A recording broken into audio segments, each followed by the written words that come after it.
mevzuat ve düzenlemeler ticaret hayatını nesnel adalet kavramıyla tanıştıran, regüle edilmesini sağlayan en somut araçlardır.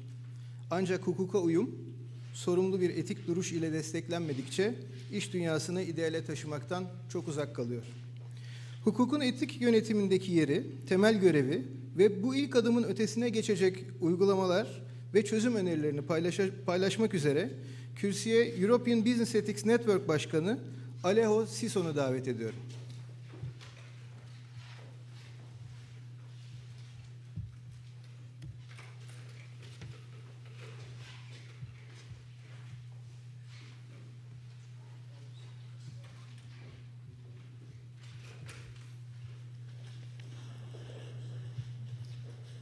Çok özür dileyerek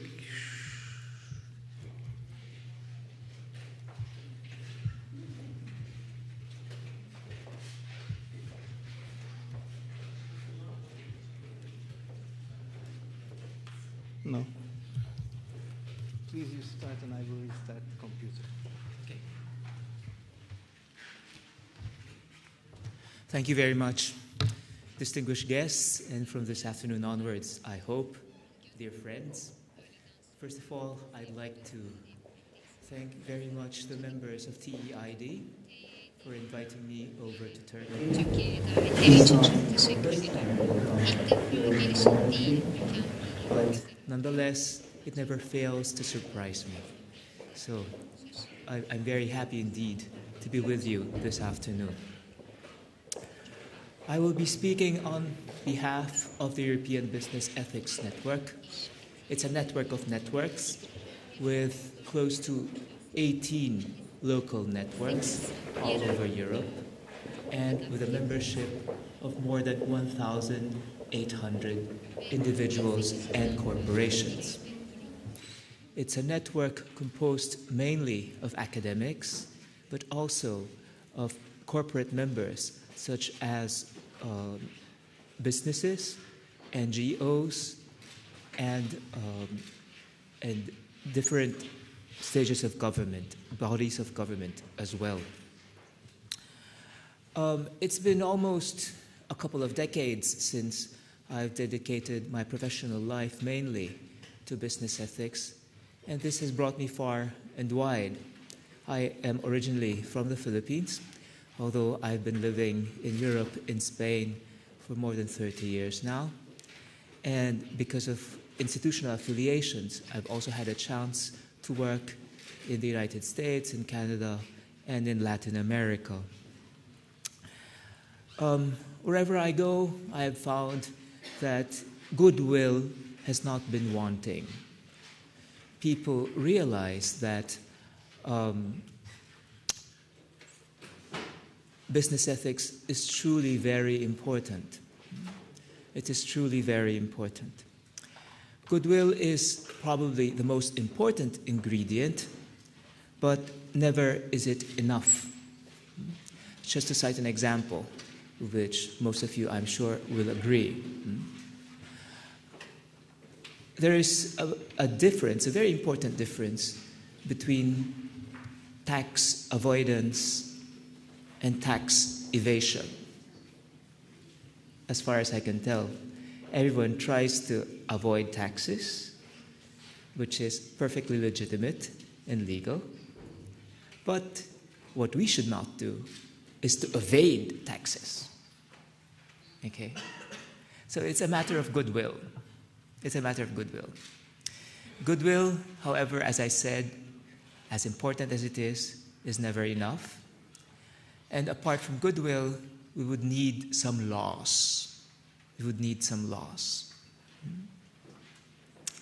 Then again, in accordance with my research and that of my colleagues, we've soon realized that laws by themselves are not sufficient either. So, my talk this afternoon would deal with what other things, apart from goodwill and laws, are necessary for a full-fledged corporate ethics program. Could I use the PowerPoint presentation now? No, not yet.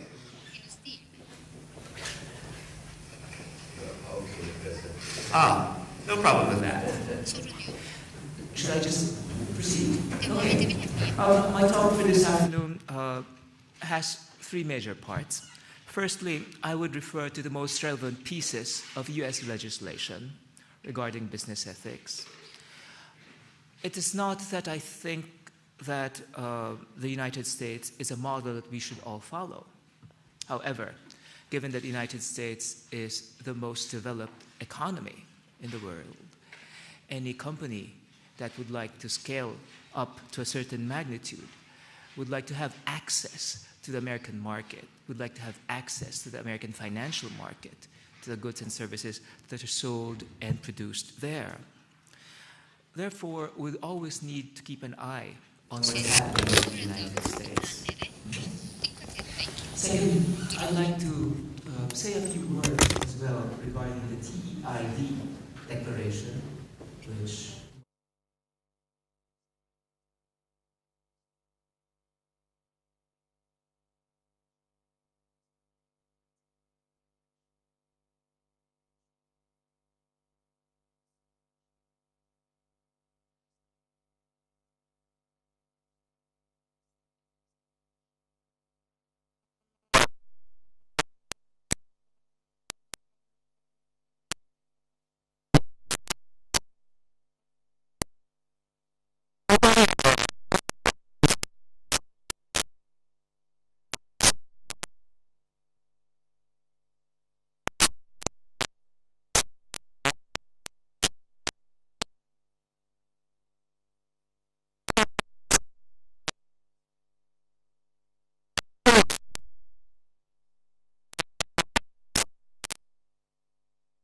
put into effect some preventive measures that would avoid corporate malfeasance.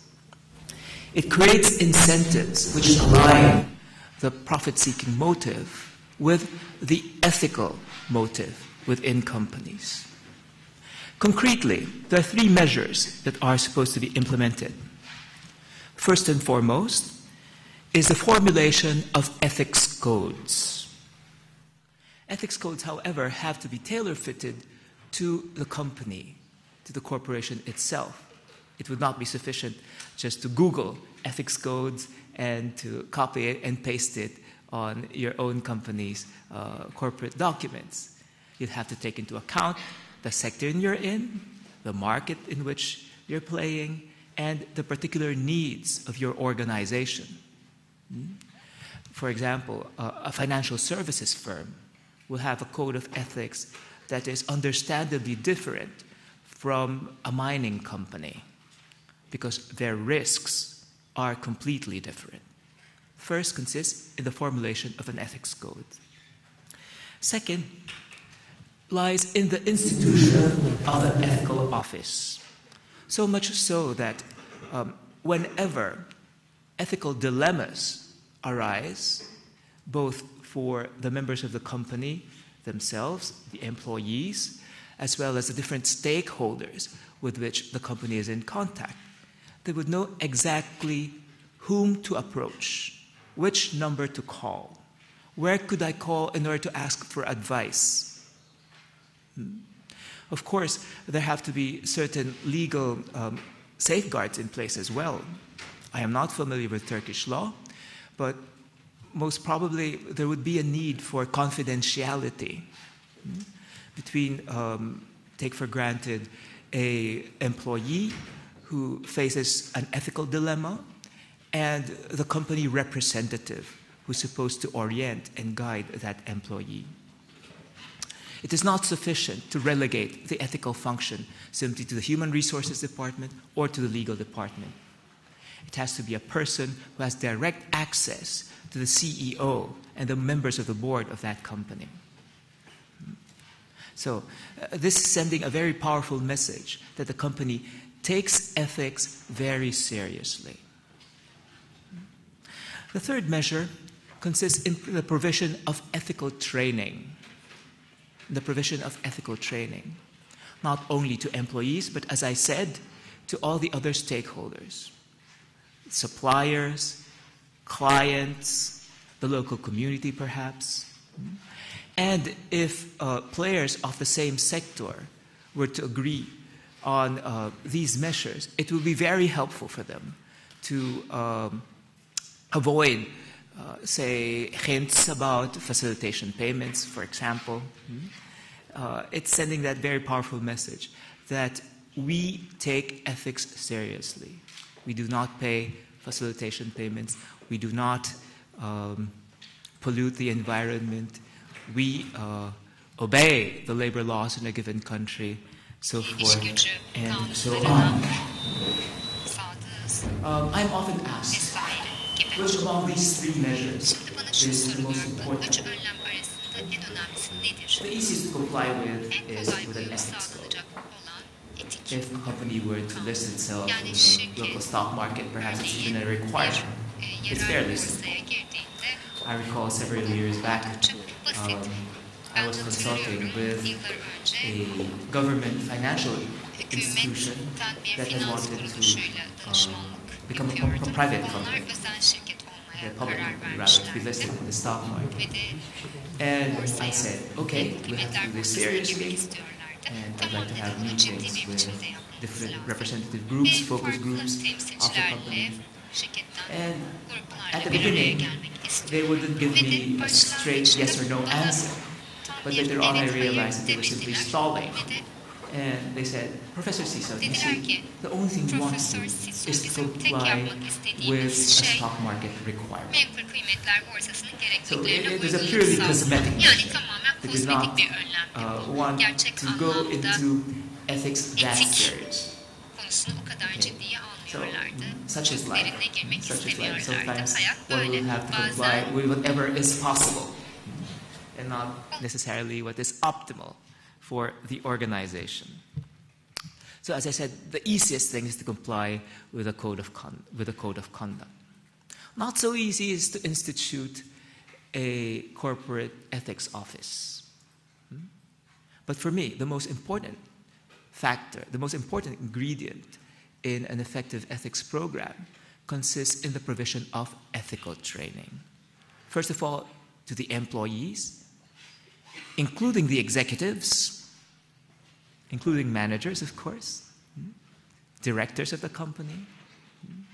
The provision of an ethical program, obviously, it will not be, you have to take into account cost factors. Probably for the rank and file, a web-based solution would be enough. But ensure that they receive such ethical training and that they sign a form. For example, they have received instruction as to how to proceed in case of ethical dilemmas. That would be the best way for the company to protect itself against corporate malfeasance. And for higher ranking members, you may think of ethics seminars, a more personal, one-to-one approach probably, the discussion of case studies, so forth and so on. So in each level of the company, there has to be an ethical program which is tailor-suited to their needs. This, I think, is the most important ingredient in a thorough ethical program. The next piece of legislation refers to the Sarbanes-Oxley Act. The professor who had preceded me in this podium, I think, had already referred to it. Unfortunately, I do not understand Turkish, but in the PowerPoint slide, I saw some pieces of legislation. The Sarbanes-Oxley Act was enacted in 2002 and refers primarily to some formal or procedural conditions for good governance. The Sarbanes-Oxley Act was, of course, formulated in the wake of the Enron implosion. It refers to some very practical measures, such as the limiting of the members of the board to around 15 members, to make sure that everyone actually works.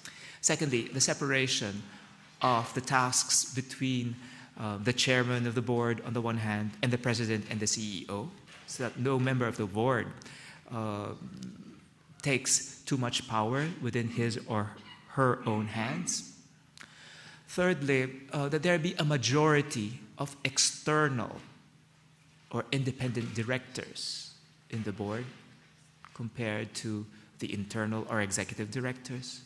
That these external or independent directors be the heads of certain committees, such as those involved with remuneration, with audit, or communications. Some really very sensitive posts within the board.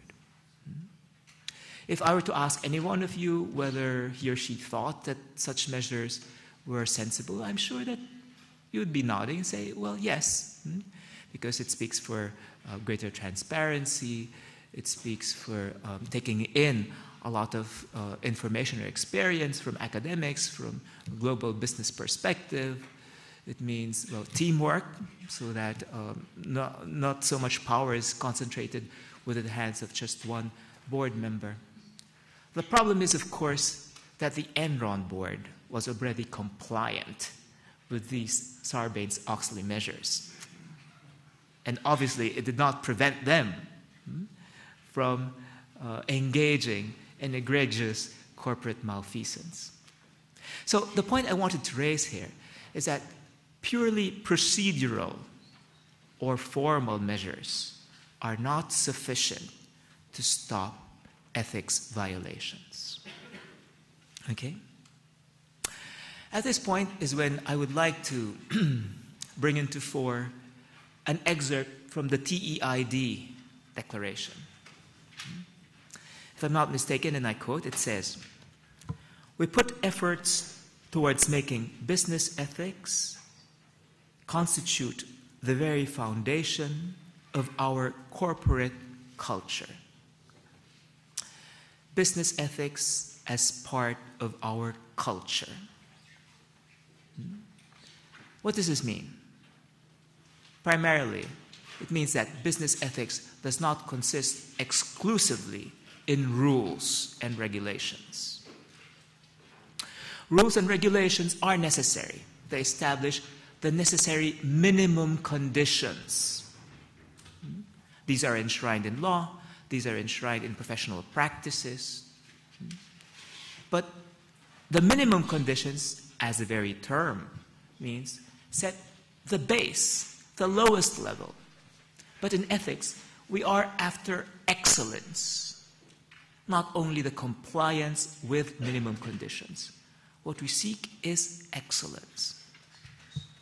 Therefore, laws are to be honored. As I was referring to earlier, labor laws will be honored. The environment is to be protected. Taxes are to be paid.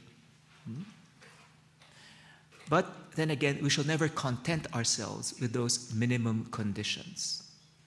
And because of those laws, we would also realize that there are certain actions which, regardless of their consequences, should never be engaged in. Certain actions which, as I said, regardless of their consequences, will never be engaged in.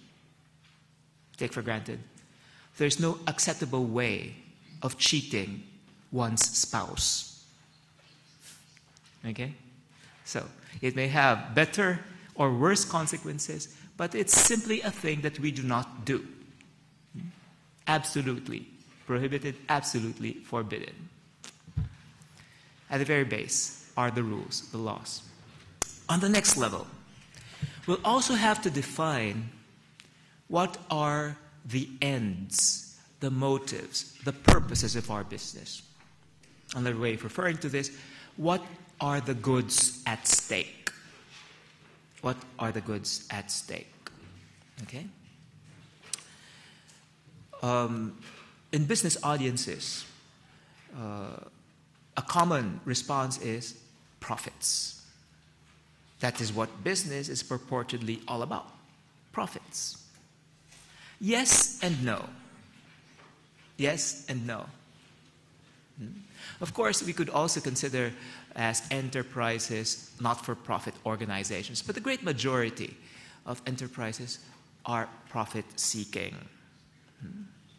My stand is the following. Neither profits alone nor profits above all. Neither profits alone nor profits above all.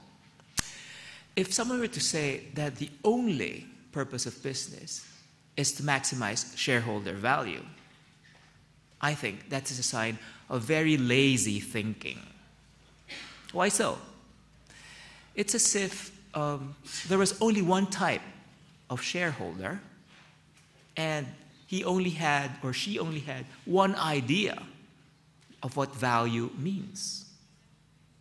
Anyone who's worked in a company knows that are several hundreds, even thousands of kinds of shareholders. Is a shareholder here for the short, the medium, or the long term? And depending on whether the shareholder is on the short, medium, or the long term, he or she will have a different response as to what value means to him or her. There are lots of companies for which value means stock price, share price. But the company could have a very high share price without profits yet. Okay? It's also possible. What is the relation between dividends and share price? When a company declares dividends, what usually happens to its share price? It goes down, doesn't it? So you see, there are different sort of mechanics between what does value mean. If you're working for a pharmaceutical firm, perhaps value means innovation. In order to innovate, one would have to invest, even though that takes a bit more of the available resources for the medium or the long term. Or creating new markets. These are different versions of what value means. As you could tell, there's not just one meaning of value, nor is there just one type of investor or shareholder. If profits were the only thing that we're after, then perhaps the best thing to do would be to sell the company. To sell the company. But not everyone would see that as a viable option. So, there are lots of goods such as innovation, market share, apart from share price or profits alone, that have to be considered. The third element refers to the virtues. The virtues, which are good habits, their positive character traits, or dispositions in individuals and organizations. That's a mouthful. But when I speak about the virtues, I often refer to them as moral capital. Capital is something that you're all familiar with.